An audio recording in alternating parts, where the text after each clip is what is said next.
Hello world, hello YouTube land. There's a panel in this book, Superman Unchained #3 by Scott Snyder, where Superman, here he is, it's fantastic art by Jim Lee throughout this entire book. Superman is saying, I don't understand, what is all this? I don't understand. What is all this? And that's how I'm feeling about this comic, really. I don't understand. What is all this? I know there's two not particularly interesting subplots with Lois Lane. She's a pilot of a plane that crashes, and she's saved by a bloke, I don't know who he is. Don't really care about that.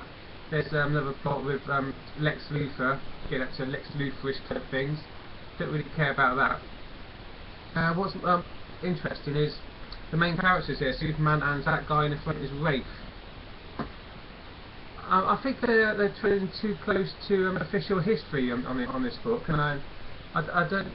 Although I often talk about New World Order issues, police state issues, I don't know if Scott Snyder can go where perhaps he'd want to go in a DC comic here by relating it to the real world and to the American military. He talks a lot about real world history in this book. He's talking. It's still stuck in the Cold War. There's a problem that comics have. They can't talk about anything post 9/11 really, because in comics you have good guys and bad guys, and Americans are always good guys in comics, and the rest of the world are bad guys. In this comic they have a map of the world. I'll just have a look at it now. The map starts in, I think it's 1938. It's a map of the danger spots around the world. There we go. My finger. That one there. That's the danger spots in 1938. You can see the large spots of red. It's places like most of Africa actually, Russia and China. Then it goes to 1966. We have the Russian danger shrinking, and still got China, still got North Korea there I see, and Cuba just off America. But then it goes to the present day. He's looking at the present day hotspots, or what do you call it? Danger spots. And most of the map is, you see the last one? Most of the map has a speech bubble over it. There's a speech bubble over just about all of Europe and just about all of America as well. So what are they doing there? Are they saying that there's danger spots coming from Europe and America, or are they just using the speech bubbles to avoid it because it's too controversial and they can't really go into it? They can't actually say that the European Union and America are dangerous to world peace, because they are. They're the biggest dangers to world peace at the moment. America and the European Union. That's where all the wars come from. It's not crazy dictators starting wars. It's America and the EU, UK, France, Germany, all those countries. I don't know if the comic can actually go into that real world stuff. What are they going to do? They're going to have Superman supporting America, who's now a rogue state. What does that make Superman? That makes Superman evil. You can't do that in comics. It's a comic.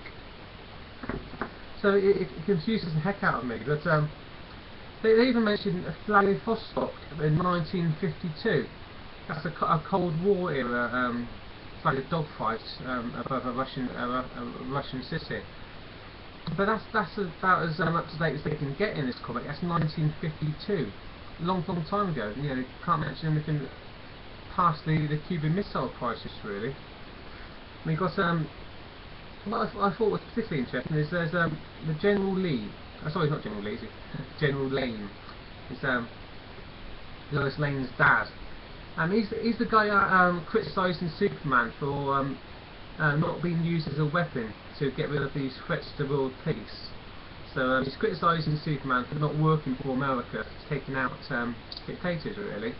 But the general was portrayed as a bad guy here. So what is this General Lane? Is he a rogue part of the American military?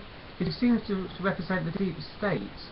We're talking about the CIA and different three lesser organisations which are not normally acknowledged on mainstream media.